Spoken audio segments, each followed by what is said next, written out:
Hello, beautiful people. Today I want to talk about Romans chapter 11, verse 35. This is what I call truth, 5 minute truth broadcast. It's going to be a daily thing where I share from a part of the Bible. So I want to pick on a verse that I spoke on in my newly in the book I just released, titled Money for Blessings, a Rebuke. So this is Romans chapter 11, verse 35. Or who has first given to God, that God needs to repay him. I need to really be careful not to get too emotional, not to get too aggravated, because this goes into the core. The issue of money for blessings goes into the core of my being. It rouses me, it gets me. It just, because it seems so obvious from scriptures that it is to say people should give money to get blessing. It seems so obvious from scriptures that I'm like pulling my hair out, whatever remains of my hair, pulling my hair out figuratively to try to communicate. No, don't do it.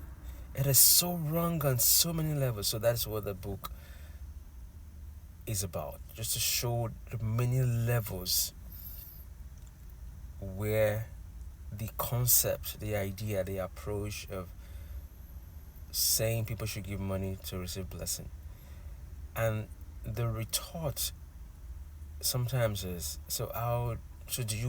don't you want people to give? Can you imagine how Paul feels when he tells you that you are now because of Jesus Christ, you are now righteous before God because of your faith in Jesus Christ? How Paul felt when people now say, oh, so you now want us to continue to sin? These are completely two different things. Completely different things. I can tell you not to eat sand. It doesn't mean I'm telling you not to eat any food. Just completely different things. But of course, people will accuse me of being against all giving, being anti-generous, being very stingy. So because these are accusations. This is just just you throw an accusation. You can't engage with the truth. I said I don't want to get agitated. Now I'm getting agitated. Romans chapter 11, verse 35.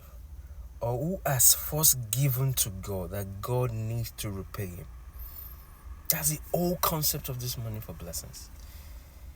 Give to God, then God is obligated to repay. That is a foundation. Who has first given to God? When everything comes from God, and whatever you're given needs to be recognized that you're just giving because you've been given. You can't give more than you've been given. That is so core. That is so basic. So that is the rhetorical question now coming from the scriptures. Romans 11:35. Or who has first given to God, that God needs to repay him. So you can't relate with God with repayment mentality. That I'm going to give God this, then God owes me this. That I'm going to give this because what? Then God will give me this because I've given him this. That is not true. That is not correct. Ask yourself that question. Who is first given to God first? Who initiates this? Who is the person who has initiated this giving? God gave first. God will give. God will continue to give because that's who he is. God will continue to give because that's who he is. God gave first. You can't have a relationship of making demands from God because of what you've given. I'll see you tomorrow.